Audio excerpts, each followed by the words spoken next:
Have you ever wondered how much wind will it actually take to move or flip over your storage shed in a storm? Well, that's exactly what we're going to test out with this airboat and the Big Block V8 today to see what do you need to do to avoid disaster in the next storm. So we'll be testing two of the most common types of shed, especially for smaller yards, and that is an 8x6 metal shed and a 7x7 plastic shed. Now I did a full assembly and kind of comparison between these two. It took me 7.5 hours to build that Aero 8x6 metal shed and 3.5 hours to build this plastic shed that was branded Craftsman, but it's actually made by Suncast. We will not be anchoring these sheds down for the first trial, and that's because I did ask you guys through this poll, and the majority of you with a shed said you are not anchoring it down, it's just chilling there hoping for the best. So that's exactly how we'll test these two. The metal shed's only 150 pounds, while the plastic shed comes in at about 350 pounds. So I'm not feeling too confident about that metal shed, but we'll start off ramping up to 60 miles per hour. If it makes it through that without flipping over, we'll go to 80. If it makes it through that without flipping over, we'll go to 100. Should be interesting, but let me know down in the comments, when do you guys think the metal shed will flip over and when do you think the plastic shed will flip over? So we'll go ahead and crank up the Big Block here, letting it warm up a little bit. We do have a weather station right in front of the shed. That's going to give us our approximation of wind speed. It's a little delayed, but it's a pretty good estimate to see when are we having failure of each of these sheds. We'll start ramping up, and remember, this is not anchored down. This is what majority of homeowners, at least the way they voted, would have their sheds. And there's no floor in a metal shed, so things like this, complete failure at about 55 to 60 miles per hour can be seen. Your end result is this. Your shed is completely beat up. Now, hopefully I can resurrect this thing so we can do an anchored test, but I'm gonna need to get it back on that pad. So the doors are completely ripped off and it's all bent up, but we'll take the Kubota with some forks and kind of bring it over to the pad, scooch it back into place, try to straighten things out, but we need to anchor it. So how are we gonna do that? Well, with a rotary hammer drill, I'm just gonna drill through the frame on the base. Remember, there's no floor here, it's just that frame along the base of this metal shed. And then I'll use my favorite anchors, which are Titan HDs from Simpson Strong Tie, 1/4 inch by 3.5 inch. You can see all the links in the description if you want references to what we're using, whether it's the supplies here like the concrete anchors or the sheds that we're using. So we'll just drive that home, and now we have a secure connection. Even though the rail's all bent up, we have a nice secure connection on that concrete anchor. Now what I'm going to do is put 2 on each side. This is what I would recommend. Concrete foundation is the best. A concrete pad is the best foundation or floor for your metal or plastic shed, but we'll also talk about a wood floor later on and how to handle that. So this thing's seen better days, but it's going to be good to go for this next round of testing. Doors are a little rough, but we can close those and start up round 2. And this is with it anchored down, so we would expect to see a lot better results. I have it going at 4x speed here, and then once we see failure, we will slow it down to just normal 1x speed.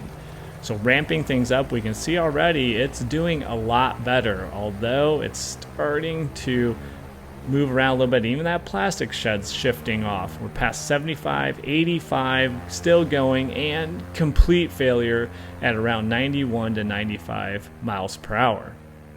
Now, if you notice during that failure, actually the floor frame stayed in place. Those anchors held, and not one of the anchors pulled out of the concrete, but it ended up that the walls that are secured to the frame, you can see there's a little piece of wall here that's ripped off, and a lot of the screws just ripped out. Now, I do understand that not everybody's going to have a concrete slab to secure to, so we did put together our buyer's guide. Now, this walks you through what type of shed is right for you. Over at our other channel, Everyday Shed, we're always doing DIY wood builds, but we understand metal and plastic, or even purchasing a pre-built shed might be the right choice. Now, you'll see a link in the description, or you can just scan this QR code if you're on your TV. And this is going to have side-by-side comparison, comparing cost, how long do these things take to assemble or build, other attributes and QR codes to easily scan. But also, you might need to build your wood floor, and we have complete materials list and build guides for a 7x7 wood floor made out of 2x4 pressure treated, and where to put your concrete blocks for a foundation to level things up.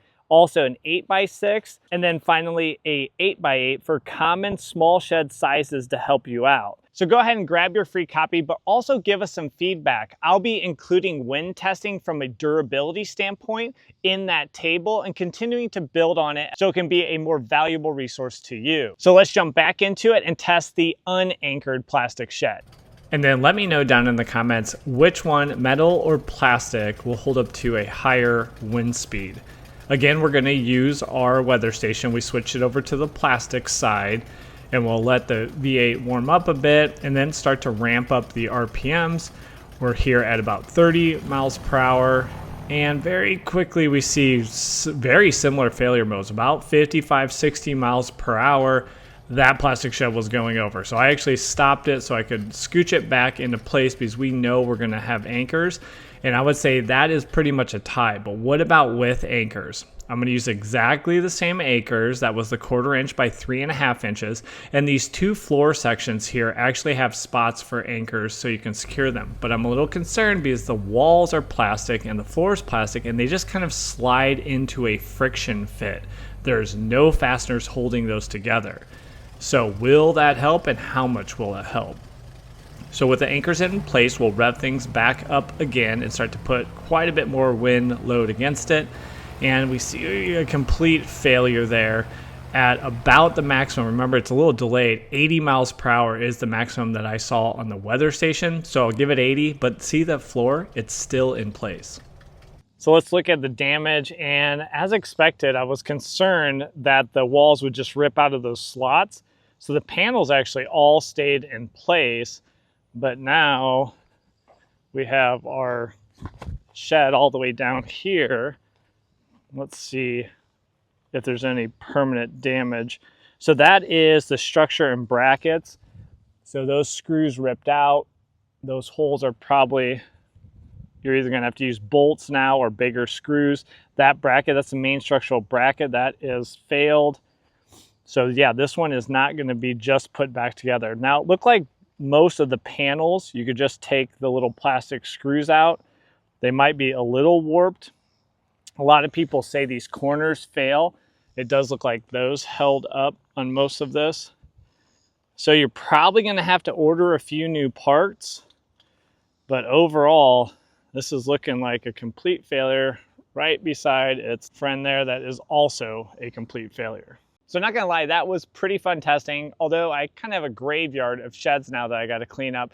And don't forget, you can see the link in the description or this QR code right here for the buyer's guide if you need a little help picking out the right storage shed. And just let me know if you have any questions down below the video in the comments section. Now, I do prefer a DIY wood build. I think that's your best option. It is more work, but it's gonna hold up better. So naturally, that's probably our next testing. If you wanna see a comparable shed to this, but a wood build, this is the 8x8 over on Everyday Shed. We'll walk you through the complete process, and we even have complete build plans for you and 3D models that you could customize for your own specific use case at your home. And then if you want to see maybe an opportunity to reinforce that plastic shed, check out this video right here.